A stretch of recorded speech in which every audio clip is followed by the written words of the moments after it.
আমরা বর্তমানে আছি সৈয়দপুর ইউনিয়নের গাংনাগর টু চাঁদপাড়া রাস্তা। এটা গাংনাগর থেকে এসে মাছপাড়ার মধ্য দিয়ে ভাঙ্গার মোড় পর্যন্ত পুরোটাই পাকা রাস্তা।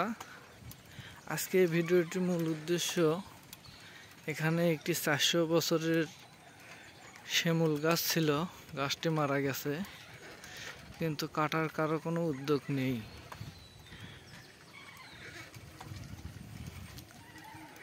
এই জন্য ভিডিওটি করা। ওই যে আপনারা দেখতে পাচ্ছেন মরা গাছটির উপরের অংশ ট্যাগ।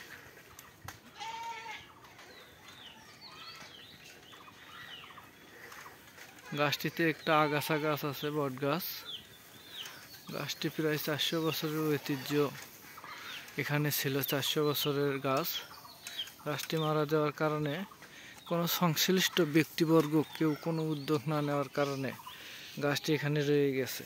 গাছটি যদি কোনো মালিকানার দিন হয় তাহলে অবশ্যই এতদিন কাটতো, কারণ যেহেতু এটা সরকারি জায়গায় আছে, এই জন্য কেউ কোনো উদ্যোগ নিয়ে গাছটি কাটতে পারে নাই। আমি বলতে চাই, কোনো সংশ্লিষ্ট ব্যক্তি গাছটি বিক্রি করে বা বন বিভাগের যদি যোগাযোগ করা লাগে যোগাযোগ করে এই গাছটি বিক্রি করে কোনো এতিমখানা বা কোনো মসজিদের যে মূল্য টাকা আছে টাকাটা দিলে ওই প্রতিষ্ঠান উপকৃত হতো। যেহেতু গাছটি বিপজ্জনক, সবচেয়ে বেশি বিপজ্জনক। এখন সামনে ঝড় বৃষ্টির দিন, এখানে যদি কোনো ঝড় বৃষ্টি বাতাস হয় তাহলে গাছটি পড়ে যাবে। পড়ে যেয়ে এই যে পাশে একটা টিন শেড বাড়ি আছে, সবচেয়ে বড় ক্ষতিগ্রস্ত হবে এই নিম্নবিত্তর মানুষটি। আমি আশা করব সৈয়দপুর ইউনিয়নের যে চেয়ারম্যান অবশ্যই এই গাছটির প্রতি নজর দিবে এবং যে মেম্বার আছে অবগত করবে চেয়ারম্যানকে নিয়ে। সংশ্লিষ্ট ব্যক্তিবর্গ এই গাছটি দায়িত্ব হয়ে এখান থেকে সরানোর ব্যবস্থা গ্রহণ করবে।